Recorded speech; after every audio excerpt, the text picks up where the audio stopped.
Hailing frequencies open and welcome aboard Treks and Tangents. I'm your co-host Brian. And I'm your co-host Jaci. I'm the Star Trek newbie who treks off on tangents. And I'm your Star Trek expert who is here to get the tangents back on track. Each episode we watch and talk about a different Star Trek episode.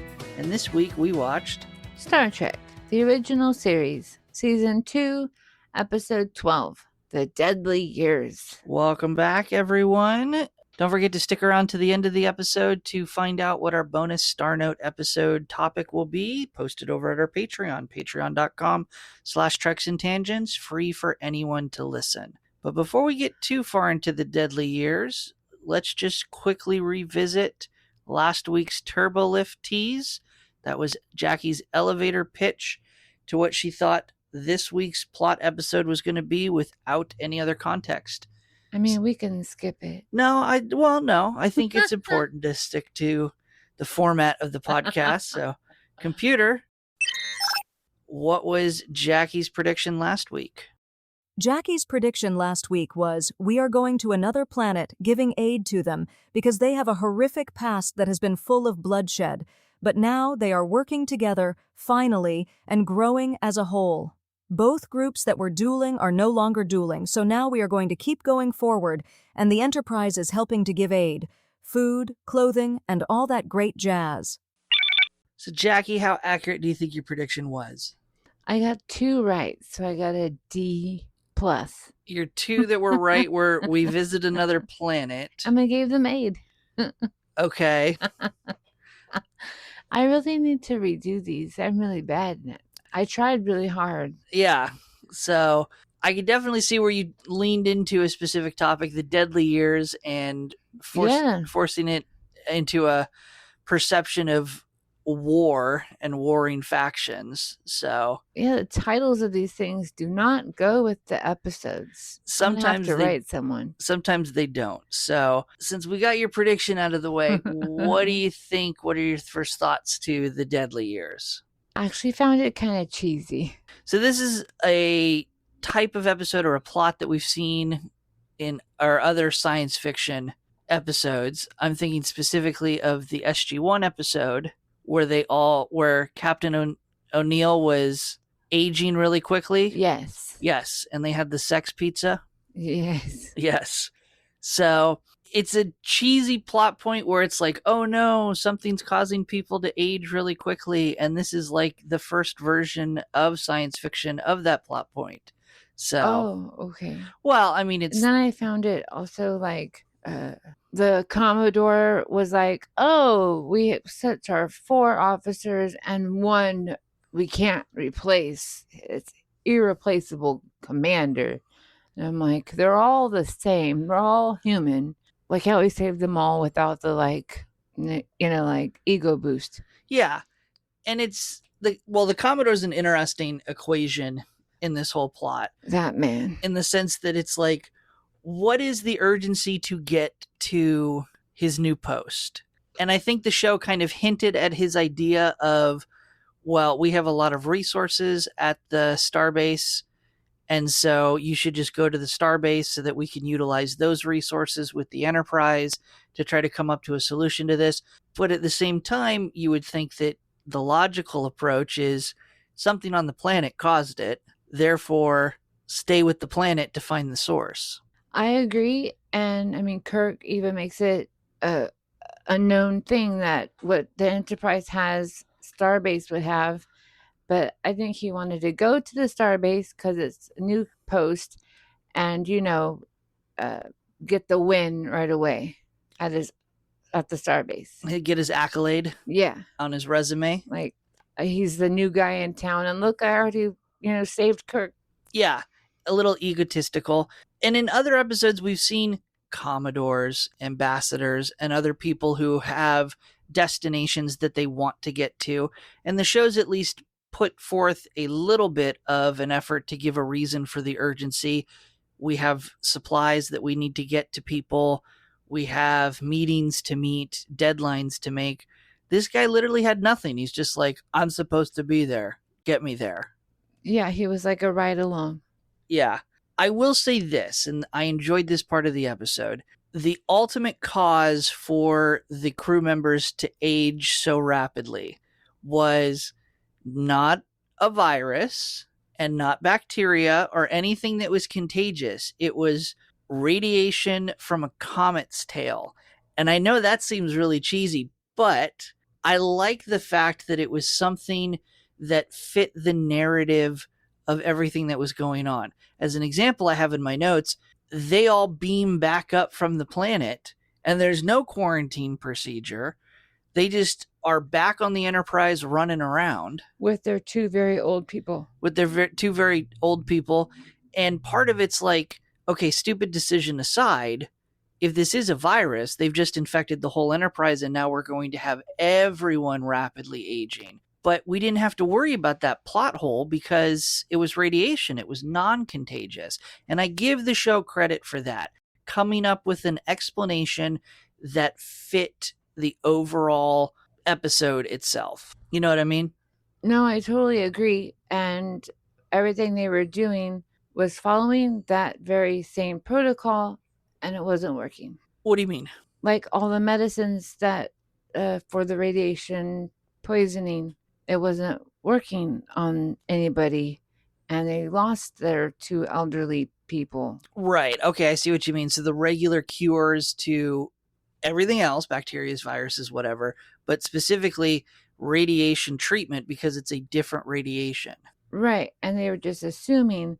And then, midway through, Spock's like, I turned all my sensors to a different setting. And guess what? It's this kind of radiation. Ta-da! Yeah, but I really like it because it's a MacGuffin that I think just really fits in the episode.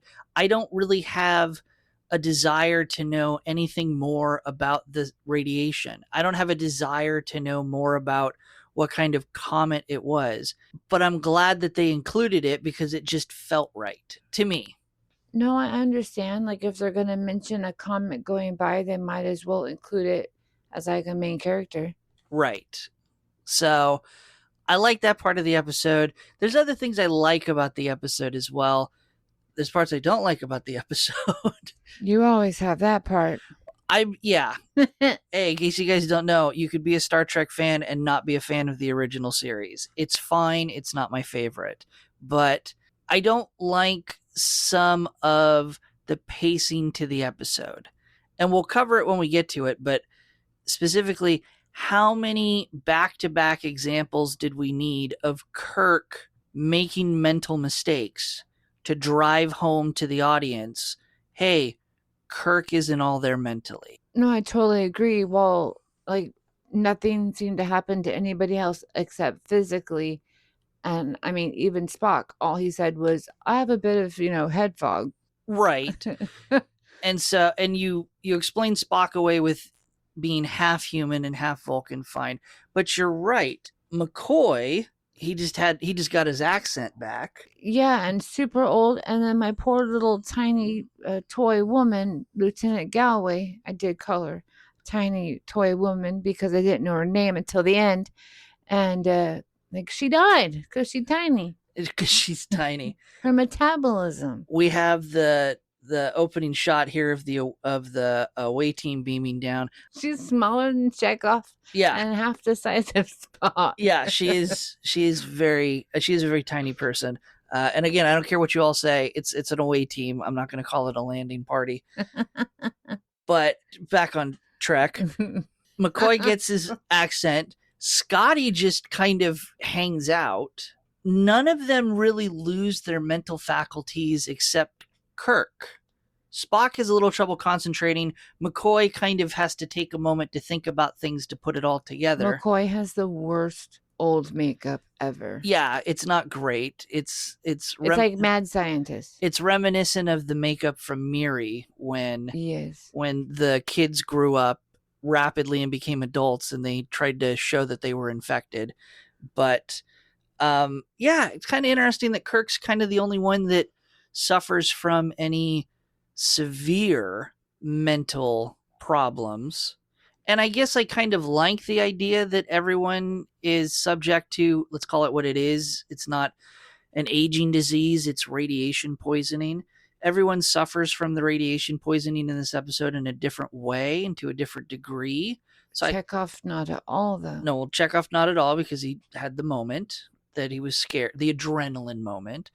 But everyone had it affect them in different ways. And I don't know if that was intentional when they made the episode or if it was just a byproduct of how they wrote it and how they filmed it. I like it. I just think when it came to absent-minded moments from Kirk, we could have probably cut those moments in half and gotten the same effect and stole some of that time back for some other shots. No, I totally agree. And it's also, I believe, another example of, oh, we're just going to have Kirk be the winner. Yes, he's the captain. I get it. But like, he doesn't always have to be the main character, for lack of a better word. Oh, term. yeah. That's a controversial take. It's something that William Shatner would disagree with because I love you, Willie, but I can't. William Shatner has an ego. And I mean, as we've talked about in other episodes, Yes. the number of times that he won't appear on screen with other actors who are taller than him. Well, I mean, look how much we're just watching the opening scene, and he is literally like a foot in front of Spock and even 6 inches in front of McCoy. So he looks as tall as McCoy, maybe a little taller with his hair. Yeah. Making my poor little tiny woman even more tiny. And we'll talk a little bit more about Shatner and how he acted in this episode when we get to our triple tidbits. But I also have other problems with the episode, but let's cover it when we get to it. I'm looking at the time of the recording. Yeah, I was like, I'm going to have to cut out all my talking of the episode. Well, we'll maybe just let it go, and then I'll just edit it out post-edit. But Jackie, why don't you walk us through this episode? Well, since we already started with our landing/away party, which included Kirk, Spock, McCoy, Scotty, Chekov, and my tiny toy woman, Lieutenant Galway. And they all beam onto the planet that we learn also later that it's called Gamma Hydra 4. And it's their yearly check-in and resupply because they have a scientific expedition. Right. Much like we saw with the episode with the salt vampire. The only reason that they were there was to perform their little annual visit, their resupply, their physical. So something that Starfleet is doing at this point in the Star Trek timeline, visiting all of these outposts and colonies just to check in. And so they arrive, and usually people are there to be like, yo, welcome, this is what we're doing.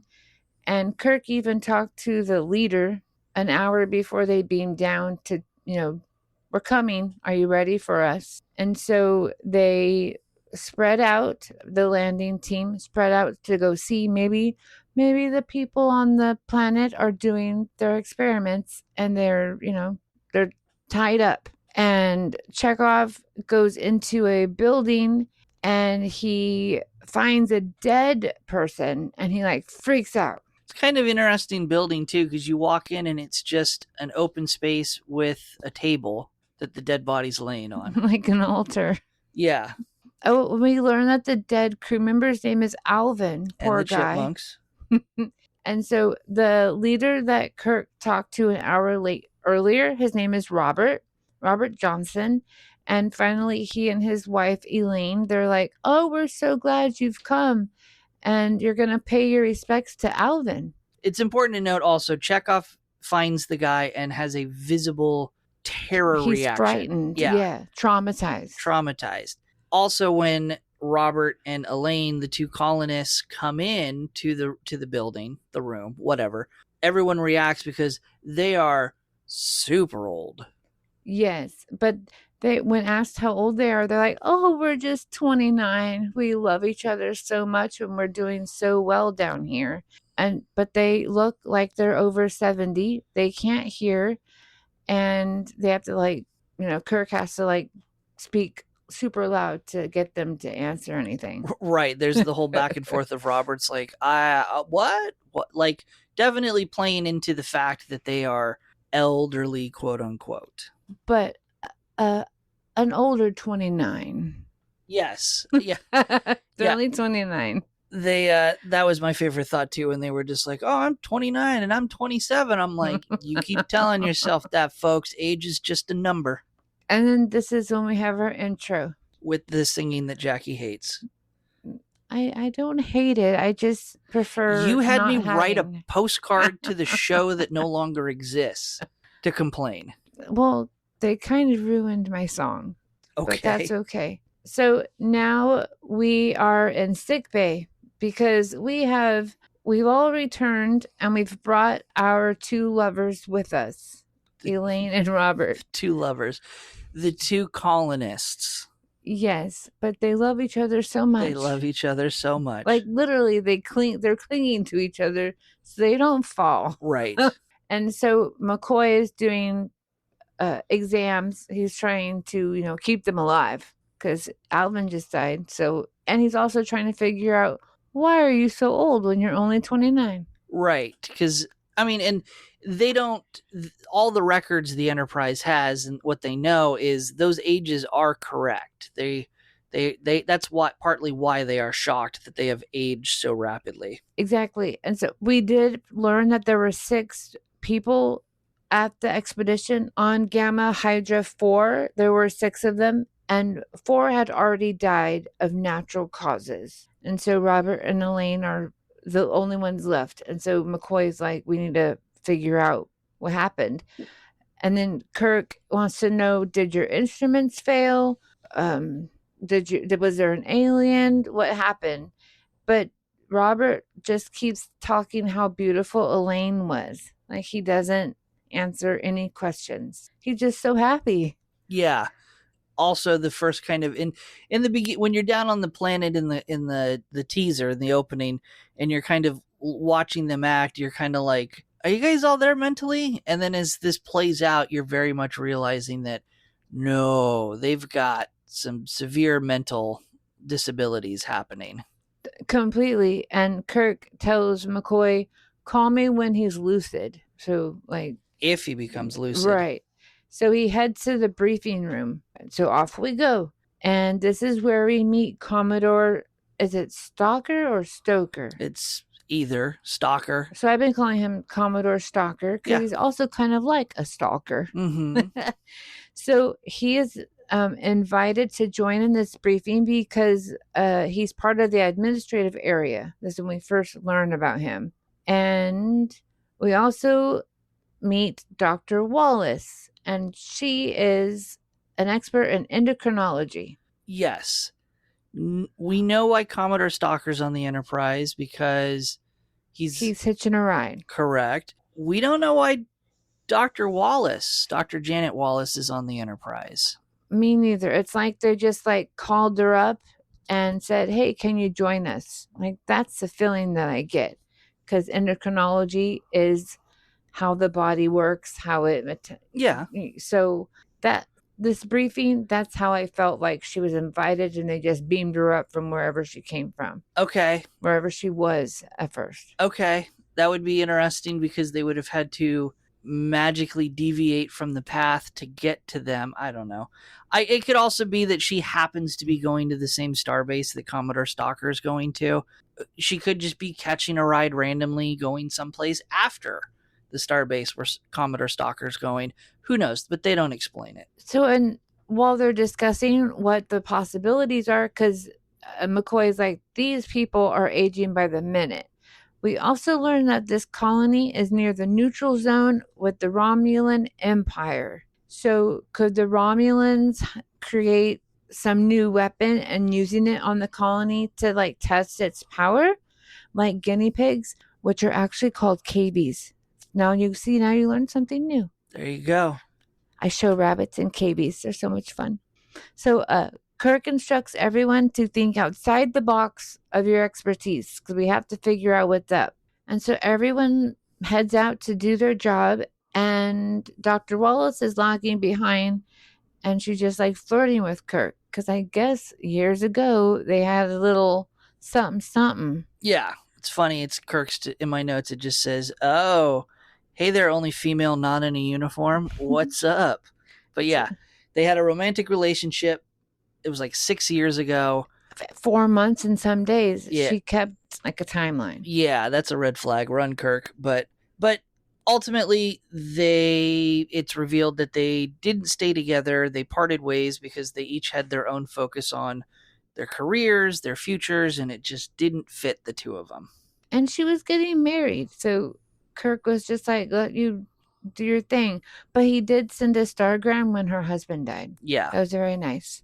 And now he's summoned to the bridge right at the perfect time, like Saved by the Bell. Yes. And so he gets to the bridge.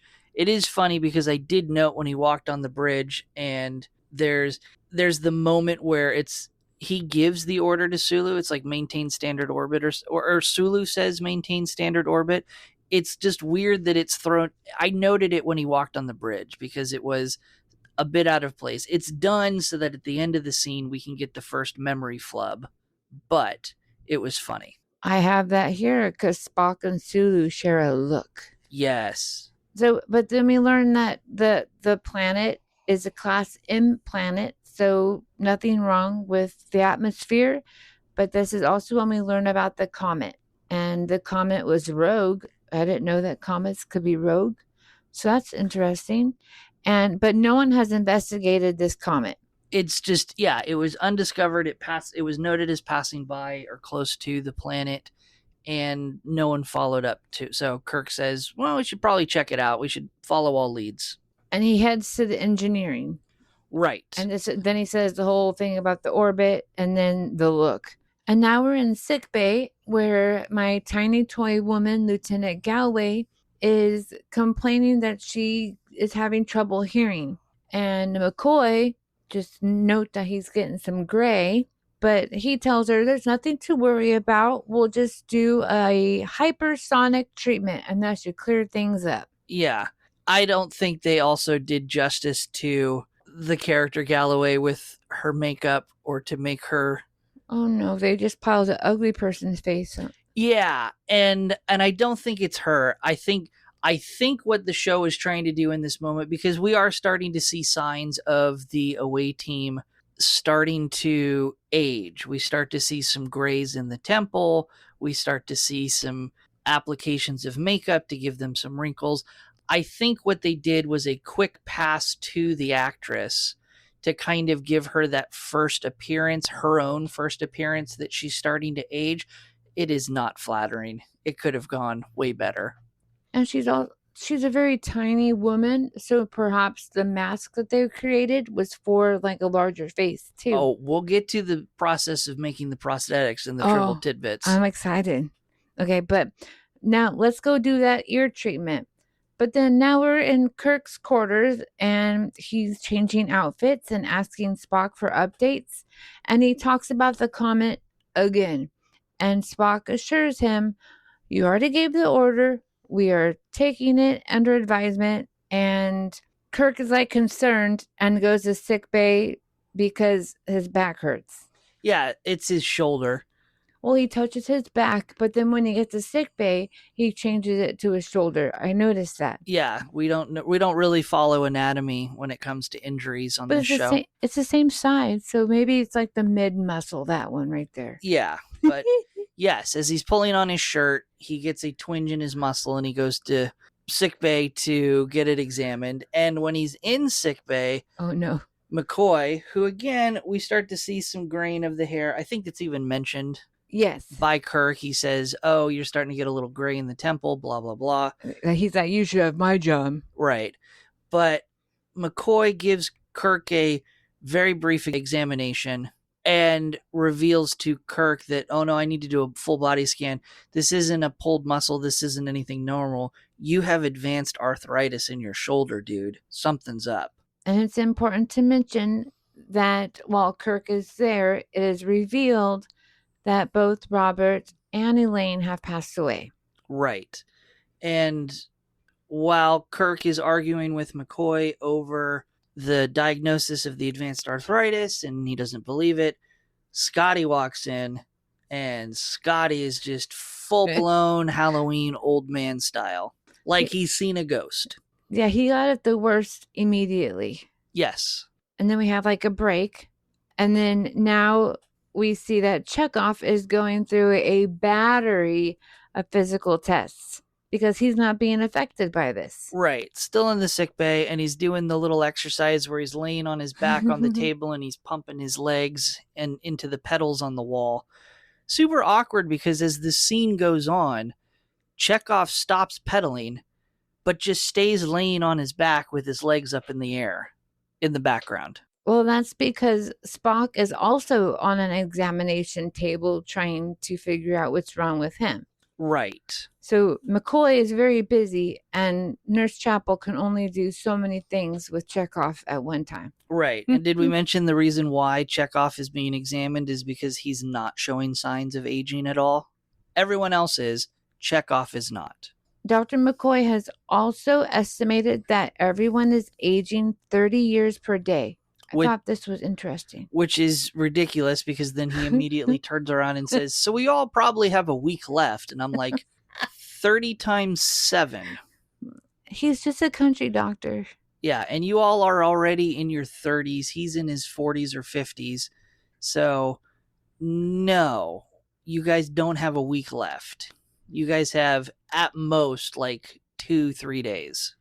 Well, that's what Spock is most concerned about because while the body is aging, the brain is aging faster than their body. Yeah, Spock is pointing out the obvious thing that, well, physically we can all be alive, but our minds will no longer be functioning normally. I found it weird that Dr. Wallace has been in this room the entire time and hasn't injected anything. She doesn't really do much in this episode. And she has a really ugly dress. Just, it's made from curtains. Jackie's laughing. Like from Sound of Music. There's lots of examples where they take draperies. Oh my gosh. And they turn them into costumes. But yeah, her outfit's made of curtains. I believe it. And yeah, she just doesn't really do a whole lot in this episode other than serve this romantic, like a memory. It's like she's just a haunting ghost. It's like the writers and developers were like, you know what, it's been a while since we've given Kirk a romantic interest. Let's squeeze one in and let's make her a doctor. Why not? And so while all this is happening, Lieutenant Galway is in another room and she's like, hello, can anyone help me? And McCoy dismisses her, saying she needs to go get some rest. But the poor thing, she's afraid to close her eyes because what will she see when she opens them? And as she's leaving, she sees herself in the mirror and she's like, that's a stupid place to have a mirror as she walks out. Yeah, and she, again... Poor thing. Not kind with the latex prosthetics. You know what she looks like? She looks like the Thing from the Fantastic Four with a wig on. Hey, I don't know what that is. We're going to pause right here and we're going to show Jaci a picture of the Thing from Fantastic Four. So we're back after comparing pictures. Yeah, right? I almost choked on my water. Yeah, definitely. Jackie's like, the Thing, he's got a bowl for a head. Lieutenant Galloway's got a bowl for a head, too. It's just covered with a wig. So I need to poke in here that as she's leaving, Kirk even says she's 10 years younger than all of them, and she looks like 40 years older than them. Right. Like, I think that's when he's realizing this is a bad thing. I think, again, because we will eventually learn that the cause of this is a form of radiation, I like it because it leaves it open to interpretation. It's not just a virus. It is not a virus that is acting on different people's biology and chemistry. It is radiation, and maybe Lieutenant Galloway on the planet came in contact with a higher dose of radiation than other people. I like that explanation. Huh. I can see that. And then Kirk is like, we need to figure this out. And then poor Chekov has to go through another round of tests. Yes. And he's not liking it. And then they start guessing that it says genes. So the poor guy is going through even more things. So as Kirk is leaving to go back to the bridge, we see that Dr. Wallace is waiting in the hallway. Yeah, she had left earlier for just a moment and then was waiting to ambush Kirk outside. And we get probably the most awkward conversation in the episode, where she's flirting with Kirk and that Kirk is talking to her, and he's like, well, for some reason, all of a sudden, Kirk is like, wait a minute, your dead husband, how much older was he? Just 27 years. Yeah. And Kirk is like, oh, so he really has a problem with that. And I don't really understand why, because it's like, is Kirk offended? Is this Shatner's ego bleeding through to the character going, how dare you be attracted to me because you're only attracted to me because now I am appearing to be so much more your senior in years? Yeah, because she keeps hinting that he's the one that got away. Yeah. But yet now he's, he's not very salt and pepper. He's like gold and silver. But yeah. And it's almost like Kirk is accusing her of like, you're only attracted to me because I'm older or I appear older. And are you really looking to be romantically involved with me because you're attracted to me, or you just pity me because I'm older? And I'm like, dude, you two were together 6 years ago.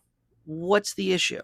So there is something she does share, that on Aldebaran 3, she and her husband were working on a carbohydrate compound that slowed plant degeneration.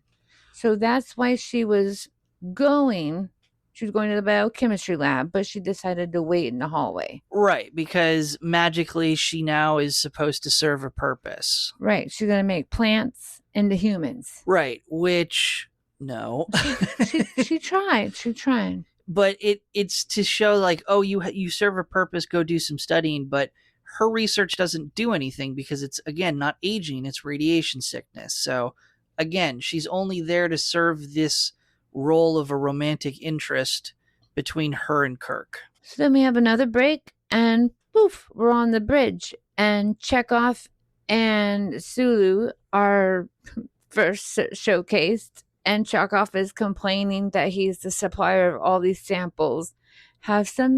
Give me some marrow, give me some blood, give me some skin. And Sulu's like, you'll live, you just won't enjoy it. Yeah. And so Kirk walks onto the bridge and tells Sulu to increase the orbit. And then he is going to sign something that a yeoman brings to him. And she looks like my girl Janice Rand's sister. Just want to say that. Okay. Like she could be a double. It's been a couple episodes since we've forced in a reference to Lieutenant or... I mean, she's my girl. And like she has the same hairdo and everything. And then he notices that Commodore Stocker is still there. And he's like, well, the Commodore is saying, when are we going to Starbase 10? Hello? And Kirk's like, we're staying here until we figure out what's happening. Spock also has an update about the comet.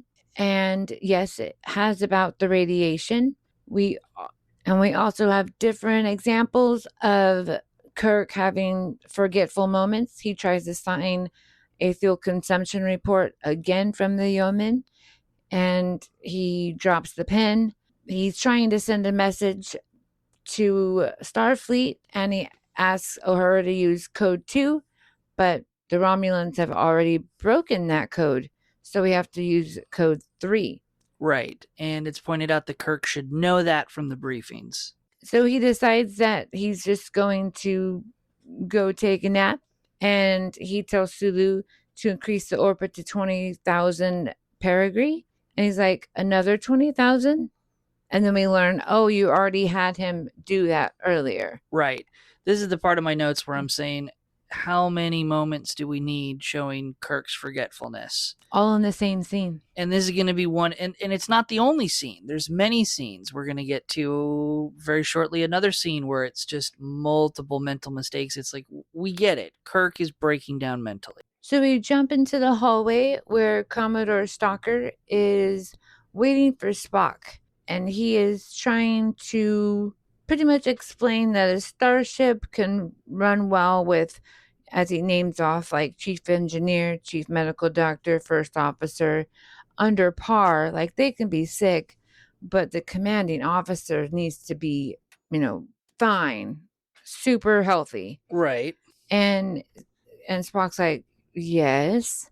And then, of course, Commodore Stocker's like, oh, these are all the great things that Kirk is doing, but he's not doing great. So I suggest that you take over and command the ship. Right, which, well, and Spock wants nothing to do with it. No. Spock is very much going, no, I'm afflicted with whatever they have as well. I am just hiding it better, but I can't concentrate. I'm having mental problems. I'm not suitable and in the right state of mind to take command. And then so Stalker's like, I am a flag officer of Starfleet and I must follow regulations.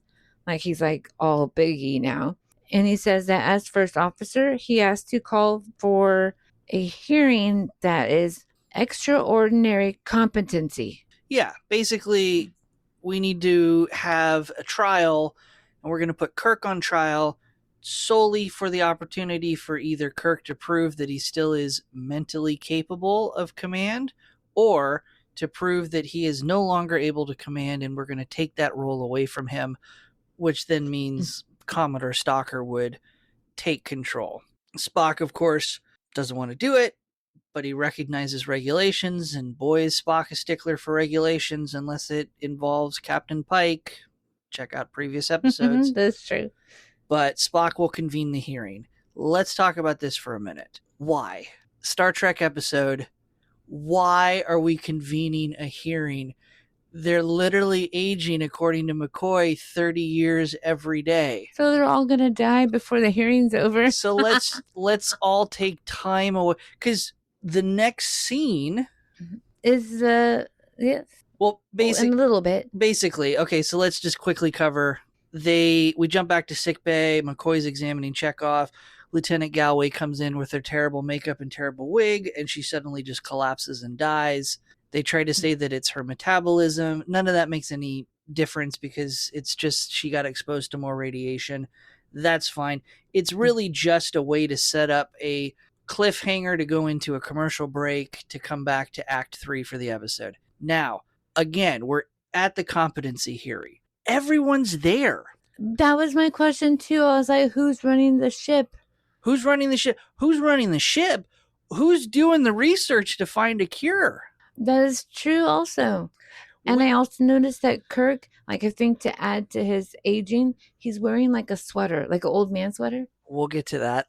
Oh, see, I was like, I always notice his costume. Yeah. Well, I'll tell you what. I'll burn the triple tidbit in the moment.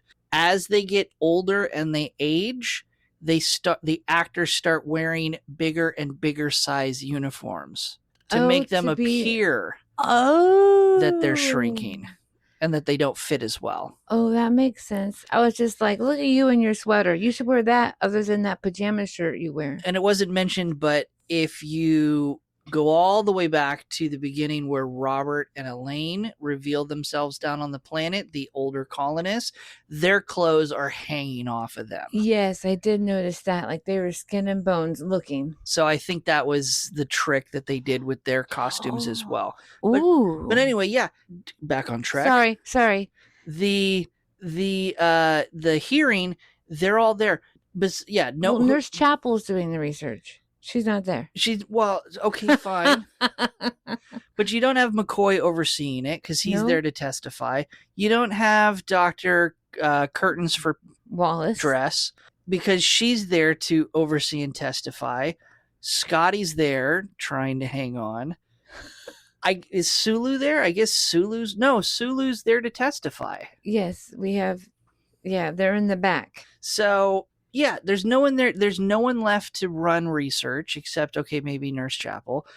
They've heavily dipped into their command structure to get someone to run the bridge and the rest of everything else. But again, yeah, ultimately, let's take busy time away from trying to figure out what's going on to have a competency hearing. I guess regulations, and again, why do we need to get to Starbase 10? Because that's kind of that's the point, or that's the motive of Commodore Stocker. Yeah, he wants to go there instead. And he wants to get Kirk relieved of duty. To go there. To get to whoever's going to be in charge next to go to Starbase 10, which he becomes in charge at that point. And I'm air quoting, so that I can help you guys get better. I guess, but I think he's a fish out of water. He doesn't know what he's doing, which we find out very shortly. But for the sake of time, all that you all need to know for the hearing is everyone gives testimony where people give testimony and they retell all of these little mental moments that Kirk has experienced that we've all seen. Trying to send out the communication on the code 2 that's already been deciphered by the Romulans for code 3. The yeoman gives testimony that Kirk tried to re-sign the fuel consumption report. Sulu gave testimony about the repeating of orders for the orbiting and so forth. Blah, blah, blah, blah, blah. Like, these are all things I do every day. Yes, but you're also not in command of a starship. Oh, and Dr. Wallace changed her outfit. To another set of curtains. Yes, and she is standing on the other side of the table while everyone else is on the other side.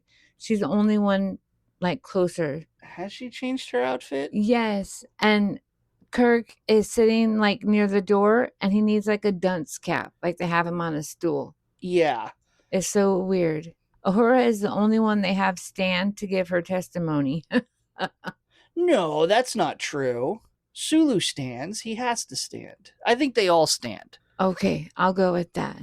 I just found it odd. But the scene drags out so long. Yes. This is definitely a sign that they've said, we definitely don't have enough to fill an episode. I'd agree with you on that. Like, because we're going to hit radiation. We're going to get older. We're going to get so close to dying. Are they going to find love? Yeah. What happens? Yeah, so we've got this hearing that fills out time. We've got the romantic relationship interest between Kirk and Dr. Wallace. And so, again, cut all of that out. Just have the Commodore relieve Kirk on the bridge in a fiery moment, cite some made-up regulation from Starfleet. Spock backs it. Kirk storms off. You know what would have been cool is if we had more time at the beginning of the episode where this is our fan fiction moment where we rewrite the episode to Star Trek, and it should have been this way. Spend more time on the planet. They arrive to do the check-in and do the first act showing the colonists aging and dying. So when they arrive on the planet, they meet Robert and Elaine, but instead of being 87 or 90 or whatever they appear to be, make them appear to be in their 40s and make the comment of, whoa, you guys are supposed to be in your late 20s. What's going on? And just be like, oh, we're just tired. You know? So in love. But so in love. I'm sorry. I love that Jesus. scene. Like, he just hugged her so much. And I just love her so much. Like, I actually cried. Okay, calm down. But yeah, No, have like the that first part. scene where it's showing them getting like, hey, you guys look older than you should be. Oh, we're just tired. And show them age, like doing the physicals on the physical examinations on them. Show the resupplying. You know, spend 15 minutes going through that where they age a little bit. Or maybe have a grave. Yeah. Show a grave of one of the other people and they just go, oh, we don't know. Yeah. We don't talk about it. And then literally then at the end of Act 1, show them beaming down to say goodbye. And now they're 90 years old and have memory problems. Ooh, I like that. And then they pick up the episode where we are and cut all this other stuff out. That has been our fan fiction rewrite of this episode. No, that would make sense because then they would have more information overall to help themselves. Yeah. So look at us being writers. We've gone way off track here. So I have to find where we are on my notes. The hearing ends with them finding Kirk not suitable for command. And he's like, and Spock will take over. But Spock says, no, thank you. So, oops, Commodore Stocker has to take over then. Right. Oops, loophole. Because I guess there's no other chain of command. Again, Uhura could have taken command. But she's a woman. She's a woman. Sulu could have taken command. He's just a young boy. He won't know much. And we need him as a navigator. Sulu could have taken command. Anyway. But that's also Kirk's second outburst of, I am the captain of the ship and totally capable of commanding her. And let's call this off and get back to work. Right. Like he doesn't realize he's been relieved. Yeah. So, and again, it's just to show that he's losing his marbles and so forth. But this is the part where we get the revelation. What is the cure to the radiation? What is the mystery link with Chekov, and why did Chekov not age? And it's a realization that they come to with Kirk, Spock, and McCoy as they reevaluate the timeline of what happened when they beamed down to the planet. Everyone goes, well, no, Chekov is the one who found the body, but he was alone, and he was terrified when he jumped out of the way.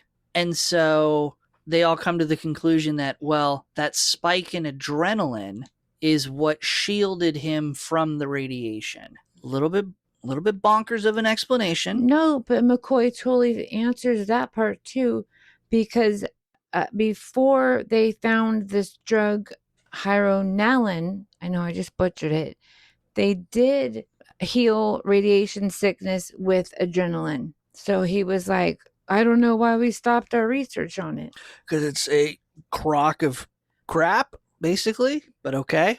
But I found it nice that they had an answer. I'll give them credit. They at least they didn't stop with adrenaline. They throw in some magic medical Star Trek mumble jumbo. Because the medicine they're using now is the one that says the Hyro.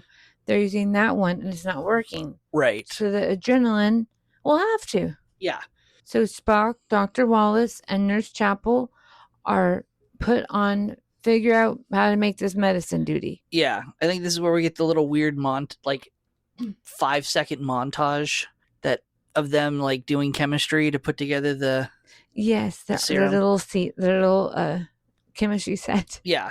So then we let them do their thing, pop to the bridge. Oh no. Commodore Stocker decides it's time that we get to Starbase 10. I have command of the Enterprise. Go straight there. And Sulu's like, dude. This is my favorite part. It goes through the neutral zone. And Stocker's like, don't care. Go. Warp 5. We'll be fine. And I'm like, what are we doing? So question, what is the neutral zone? Is it, I imagine that this is a space which is kind of like a moat. But if someone goes in it, won't it still be safe? But if they cross over to the other side, then they're in trouble? So you are correct in saying that it is a moat, or a strip of space, an area of space that exists between the Federation, Starfleet, and the Romulan Empire. And both are in you can call it a Cold War state, or there's a ceasefire in effect, whatever. The neutral zone is this boundary that they've established that is supposed to keep them away from each other. It is supposed to separate them so that they don't just walk up to a fixed line in space and stare at each other. And they have both agreed whoever violates the neutral zone is in effect violating the other person's space. So when Stocker says, it's fine, just get into the neutral zone and we'll cut through the neutral zone, he is literally committing an act of war. It is an active invasion into the Romulan Empire. It is an incredibly stupid move and serves absolutely no purpose. I was sitting there trying to struggle to remember the rest of the episode, because when he said just violate the neutral zone, I thought we were going to suddenly try to inject a plot line where he was a Romulan double agent, a spy. Ooh. And I was like, this is going to get really weird. How are we going to resolve this part of the episode? But no, it's just to force the plot point, to force what we eventually get, the Romulans attacking the Enterprise. He just wants to go to Starbase 10 as the crow flies in space. Yeah. And so... Wow. Yeah. And it's just... What an idiot. He should know that. He should. And they should have stopped him. And by they, I mean Sulu, Spock, the rest of the bridge officers. They really should have spoken up and said, no, we think we're just going to kind of at least get a second opinion, at least get someone else up there. I mean, he even tells Uhura, hey, tell him we're coming, but we're coming, in peace. And she's like, they don't reply. Yeah, they don't talk to us, dude. So, oh, wow. No, okay. ultimately, this just serves to show that Commodore Stocker is incredibly inept and has no experience and no business commanding a starship. Well, yeah, Kirk calls him a paper pusher. Yes. So, of course, Oh, wow. we alluded to it, but the Romulans show up. They attack. They attack in overwhelming force because they are justified to do so. Where they are very much just like showing up with multiple ships. Like, don't dare bring another one over. And they are going to blow up the Enterprise because for them, this is the perfect opportunity to blow up a superior ship and be justified in doing so. And even while they're being attacked, and Kirk is like, I need to go save my ship. Stocker's like, have we gotten a hold of them yet? Yeah. Hello. Yeah. And I think it's even Chekov who's like, they're not the speaking type. Right. But for the sake of time, we're going to kind of condense Act 4 for you listeners. We jump to sickbay. They've perfected or they've come up with this serum to cure the radiation, but of course, no one's tested it. No one knows if it's going to work. And Kirk's like, give it to me. Give me the drug. I'll take it. I'll be good. And McCoy's like, no, I will. We have to make sure you're safe. But they don't listen, and they give it to Kirk anyway. And then we get the Dr. and Jekyll, Mr. Hyde shot, but it's really just a zoom in on his crotch the whole time. The whole time where it's just... I didn't notice that. It is absolutely. We're going to pause it right now while I pull up a shot of... This is such an educational episode for me. William Shatner's crotch as he is cured of radiation sickness. Where is it? There it is. Oh. Hang on. And... Yeah, so curtains for Dr. Wallace and crotch for Kirk. But you'll also notice, because there's many scenes that happen in this. There's the dramatic, it goes from Kirk and his magical regenerative crotch. It goes to the observers in sickbay watching him get better. We never see Kirk's face in this moment getting better. And then we jump to the bridge where we get multiple shots of the Romulans continuing their attack and so forth. And Stocker almost peeing his pants. Yes. I should also mention, as you watch the shots of Kirk struggling in the bed, his pants change from black to a dark blue and back to black for no reason. And then Stocker even asks Sulu what to do. And Sulu's like, whatever you want, because the shields are going to give out at any moment. Yeah, they're pretty much very nonchalantly like, yeah. And Stocker's like, well, maybe we should just surrender. And Sulu's like, yeah, they don't take prisoners, dude. That's not how this is going to end. Again, kind of casting an illumination on the fact that, Stocker, you don't know anything. And you effed us over. Yeah. So let's wrap up the episode. With a beautiful 34-year-old Kirk marching on the bridge. Yes, like a character in Pirates of the Penzance jumping onto the set. He does this big reveal where he just pops out of the turbolift like, hey guys, what have I missed? Yeah, he's like, report, Sulu. And fully, I would say, swaggers onto the bridge because he doesn't portray an air of worriedness or concern. No, it's command. It's command and I got this under control. But what does he do to get the Romulans to go away? He uses code 2. He has Uhura send them a note via code 2. Right. And what does he do? He uses the Corbomite maneuver bluff. Oh, yes. And so, which is a throwback, which is fun. So, but yeah, he gets them to, the same way he did in the episode, the Corbomite maneuver, he uses the bluff that they've got this secret weapon on board. They're going to self-destruct and they're going to blow up, and it's going to cause the Romulans to blow up as well. They pause in their attack. He punches the Enterprise into like warp 8 or whatever and catches them off guard and is able to make them escape. And they continue to blast through the neutral zone to get to Starbase 10. And roll credits. So, Jackie, what are your final thoughts? What do you think about season 2, episode 12, The Deadly Years? I mean, like I said before, I still find it a bit cheesy, Okay. but I mean, it was enjoyable, but I really wanted to know more about Wallace and why she was even there. Yeah, okay, so... And why did she change from her curtain dress to one dress at the briefing and then back into her curtains? How dare With you? nice pockets. I didn't notice it had pockets until the second half. Jackie paying attention to all the things that matter in the future. Pockets on dresses. I noticed all the things. Like Kirk should wear that sweater more often. Yeah. So I also, so again, I mentioned, so my biggest problem with the episode, and we went way off track, and I won't go too off track again, but again, they have this whole, the romantic interest between Dr. Wallace and Kirk. I agree with you. It's weird to have this character in the episode. She just doesn't, and I feel like they try to force it by trying to give her a medical background and to try to tie her medical expertise into the problem that they're facing. If they would have used that, it would have made more sense. Exactly. Like she's supposed to be going to the lab, but she's going to wait in the hallway like she's in high school so she can kiss her boyfriend. Yes. I would have even preferred take the whole doctorate out of it and just say that she is hitching a ride and happening to Starbase 10. To Starbase 10. How much simpler would that have been? Yeah. Right? That would make sense. And so... And she's just hanging out because, you know, she's his bestie. Yeah, and it's just like, oh, a chance encounter.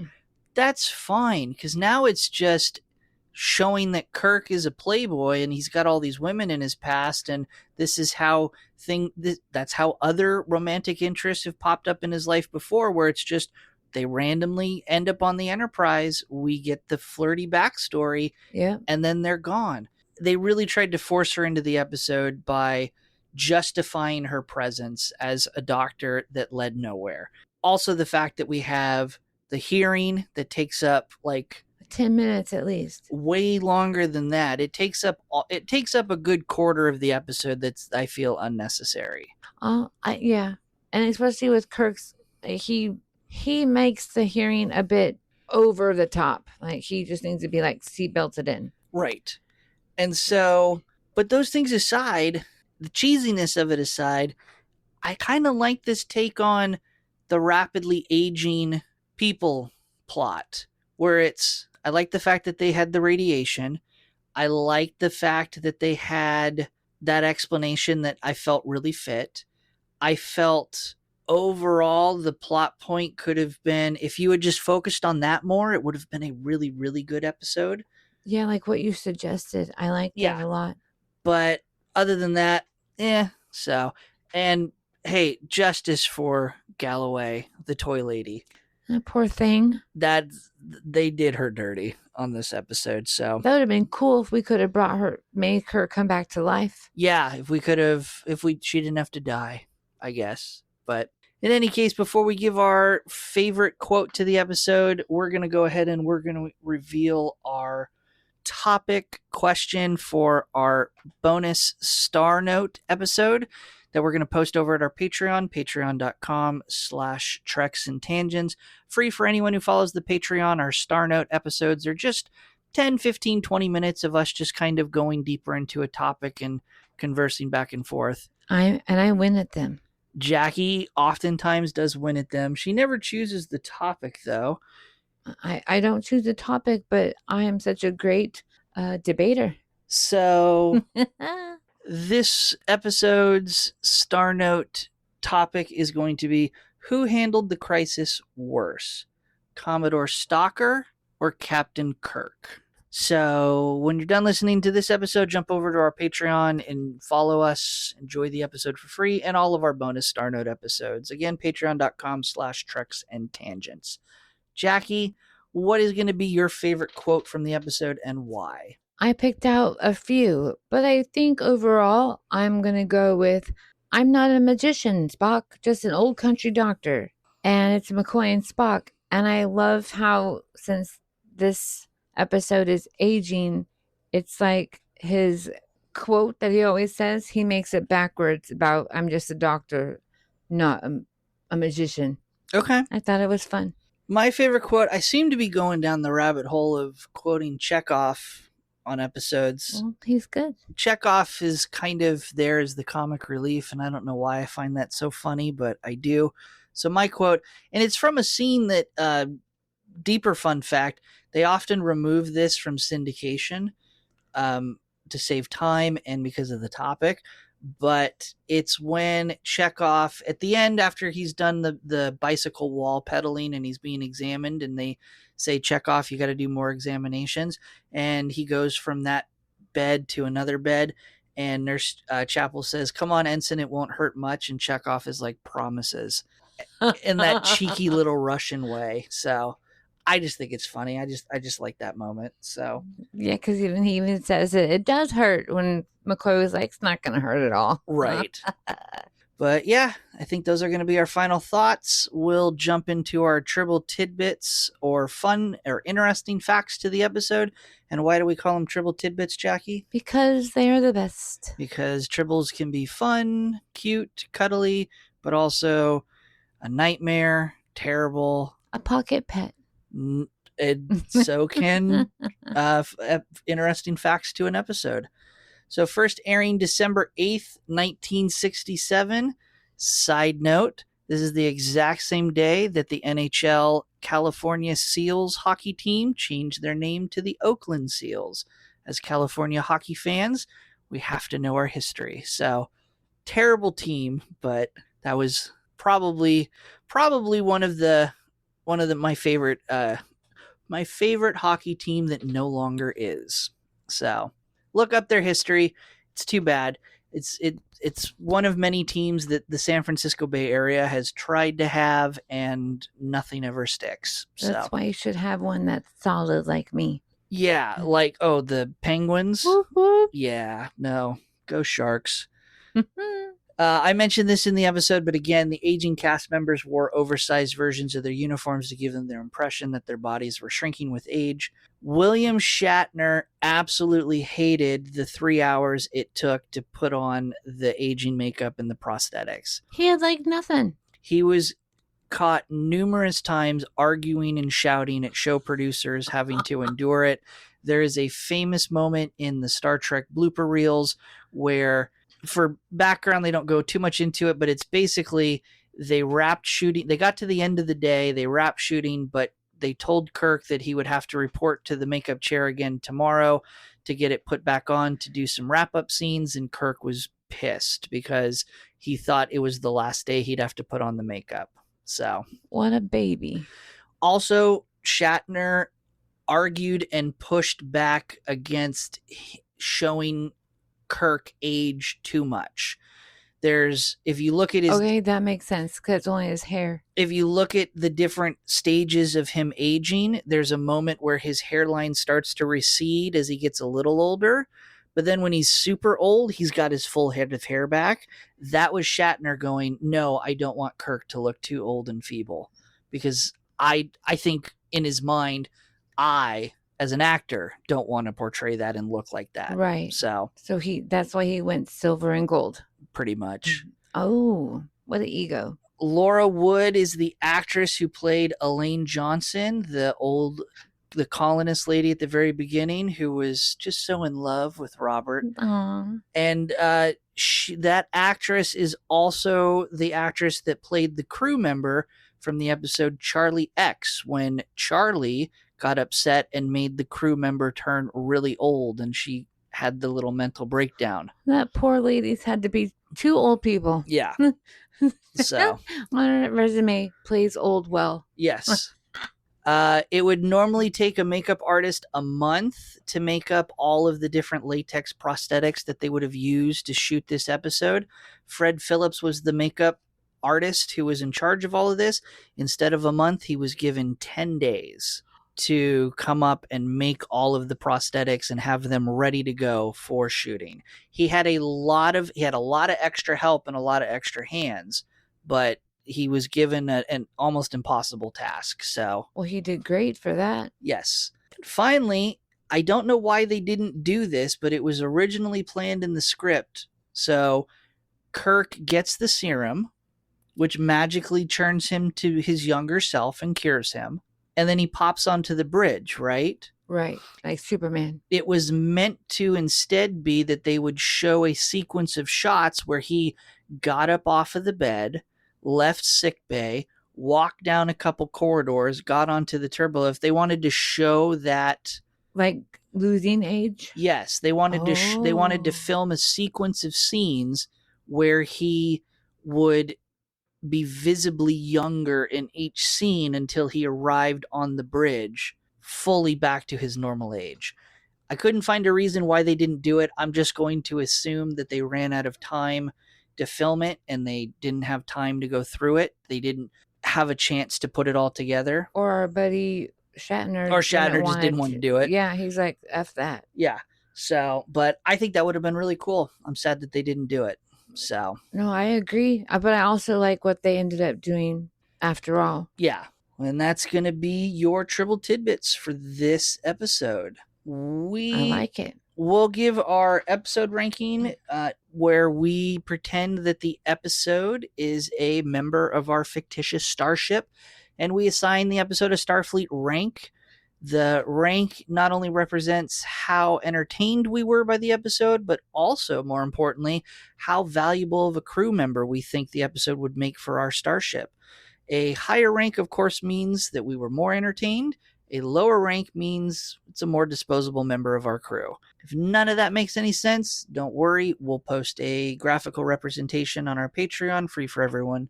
Patreon.com/Treks and Tangents. Go check it out. You can see all the episodes ranked for season 2 up to this point, and you can see our rankings for all of the season 1 episodes.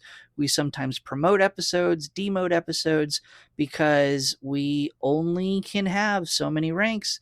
Our ranks start at the bottom: ensign, lieutenant, junior grade, and lieutenant. And then we can have 7 lieutenant commanders, 5 commanders, 1 captain, and 1 admiral. Jaci, for your starship, the USS Luminara, what rank do you assign this episode? I'm going to do lieutenant junior grade. Lieutenant junior grade, which is the second to last. So you're going to rank it right there with the Apollo episode. Why this rank? Like, I don't want to make it an ensign because I want to keep it here because of all that extra work that artist had to do. I think that's fantastic, which then made the actors and the show, the outcome of the episode, even more powerful. So, like, that's why I like hearing all the things to make my decisions, because yes, I can enjoy an episode, but having like history helps me because I don't know anything. And I think, and plus I really like that McCoy kind of goes crazy trying to figure out how to fix this. Okay.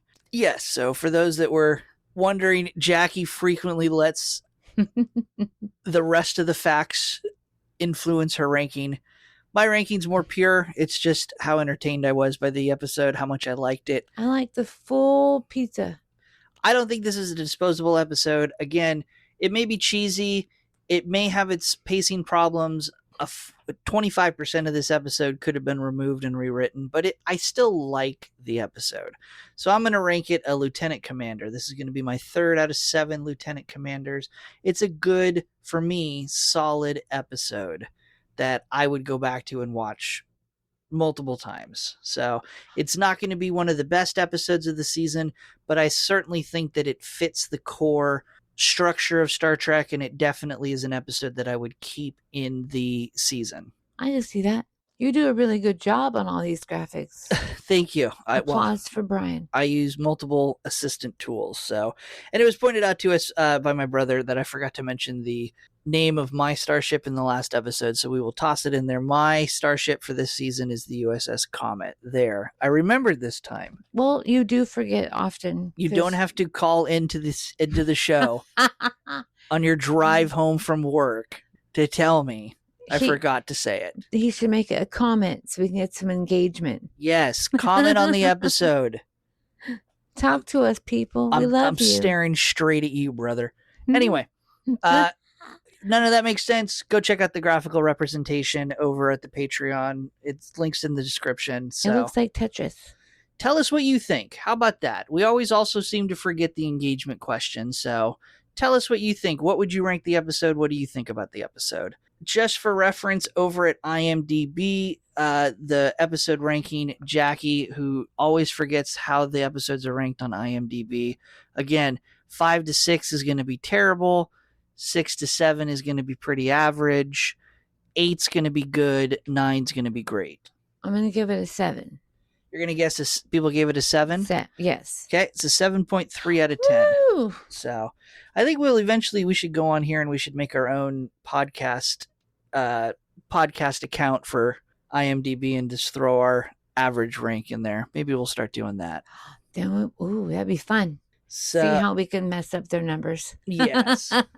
We'll be back next week to trek through another episode, but before we go, we'll give our Turbolift tease. That's where Jaci gives an elevator pitch, or really just a context guess based on the title of next week's episode without any other information to go off of. Jaci, next week's episode is entitled Obsession. The crew of Enterprise has come back from shore leave because, things get rough, but a yeoman she turned magical, and now every single person that resembles a male, she becomes completely obsessed with, and it changes every time, like it bounces around whoever's in front of her. But they have to figure it out before time runs out, because something bad may happen to her. And tune in next week to see how accurate Jaci's guess is. If you want more show information, you can find and directly support our podcast on Patreon, patreon.com/Treks and Tangents. Again, pop on over, check out our bonus Star Note episode that we'll post. It goes live with this episode. We'll dive into that deeper topic, listen to all the other Star Notes, all of our graphical representations. All that's free for those who follow the Patreon. If you want to support the Patreon as a crew member, you get access to our deeper dive into Star Trek the Animated Series. Go check those out. We have all of our posted test recordings for the episode where we did same format, but we did it for a while with Stargate SG-1. We did it for Fringe for a little bit to work out the bugs. We have some new content coming. I ordered a comic book, so we're going to dive into some Star Trek comics a little bit, or maybe I'll dive into some comics. And because you have your corner that you have to create, Brian's Corner. Yes, Brian's Corner. That's not the brand name. It's a working title, but like it. We're going to do some stuff. You can also follow us on X at Treks_Tangents. We're on Instagram at Blue Sky at Treks and Tangents. But Jaci, where can people find you, and what are you up to? Well, as you know, I had my left hip replaced just over a month and a half ago, and I'm doing all my physical therapy, throwing it over at Instagram under Jibboom, JIBBOOM. And soon I'll have the other one replaced, so I'll just be walking free, hopefully, and you can see that on Instagram. All right. You can watch me stream a variety of video games over at twitch.tv/PiratePoundTown. I try not to make it all World of Warcraft, but World of Warcraft tends to dominate it.